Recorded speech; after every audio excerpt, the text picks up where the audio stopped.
حضرت موسیٰ اور مک الموت۔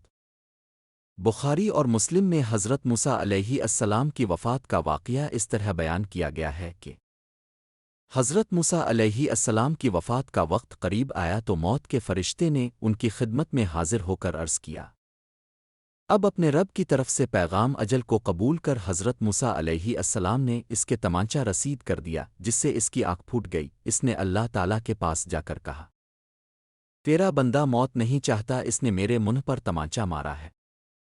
اللہ تعالیٰ نے اس کی آنکھیں صحیح کر دیں اور اسے حکم دیا کہ موسیٰ کے پاس واپس جاؤ اور اس سے کہو کہ بیل کی کمر پر اپنا ہاتھ رکھ دے، جس قدر بال تمہارے ہاتھ کے نیچے آ جائیں گے ہم ہر بال کے عوض تمہاری عمر میں 1 سال کا اضافہ کر دیں گے۔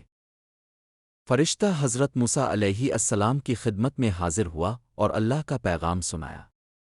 حضرت موسیٰ علیہ السلام نے پوچھا، اس کے بعد کیا انجام ہوگا؟ جواب ملا، انجام موت ہی ہے۔ حضرت موسیٰ علیہ السلام نے کہا، اگر زندگی کا انجام موت ہے تو آج ہی کیوں نہ آ جائے، اور دعا کی کہ اللہ عرش مقدس سے قریب کر دے۔ نبی کریم صلی اللہ علیہ وسلم نے فرمایا، اگر میں اس جگہ ہوتا تو تم کو حضرت موسیٰ کی قبر کا نشان دکھاتا کہ وہ سرخ ٹیلے قصب احمر کے قریب دفن ہے۔ انتقال کے وقت حضرت موسیٰ علیہ السلام کی عمر 120 سال تھی۔ قرآن کریم اور احادیث نبوی میں حضرت موسیٰ علیہ السلام کے مناقب و فضائل اور بنی اسرائیل کے واقعات سے ان کی جلالت و عظمت و بزرگی کا پتہ چلتا ہے۔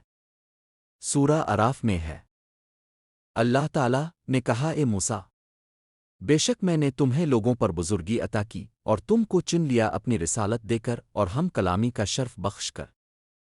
سورۃ اعراف 144۔ اور کچھ رسول ہیں کہ جن کا ذکر ہم نے تم سے پہلے کر دیا ہے، اور کچھ رسول ہیں جن کا ذکر ہم نے تم کو نہیں سنایا، اور اللہ نے اس طرح موسیٰ سے کلام کیا جیسا کہ واقعی طور پر کلام ہوتا ہے۔ اور بلا شبہ ہم نے موسیٰ اور ہارون پر احسان کیا اور ان دونوں کو ان کی قوم کو بڑی مصیبت سے نجات دی، ان کی مدد کی کہ وہ فرعون اور قوم فرعون پر غالب رہے، اور ہم نے ان دونوں کو راہ مستقیم کی ہدایت بخشی اور باقی رکھا ان کے متعلق پیچھے لوگوں میں کہ سلام ہو موسیٰ اور ہارون پر کہ بے شک ہم اس طرح بدلا دیا کرتے ہیں نیکو کاروں کو، بے شک وہ ہمارے مومن بندوں میں سے ہیں۔ اے ایمان والو، تم ان لوگوں کی طرح نہ ہو جنہوں نے موسیٰ کو ایذا پہنچائی، پاس اللہ نے ان کو اس بات سے بری کر دیا جس کو ان کی زبانیں کہہ رہی تھیں، اور اللہ کے نزدیک وہ وجیحہ ہے۔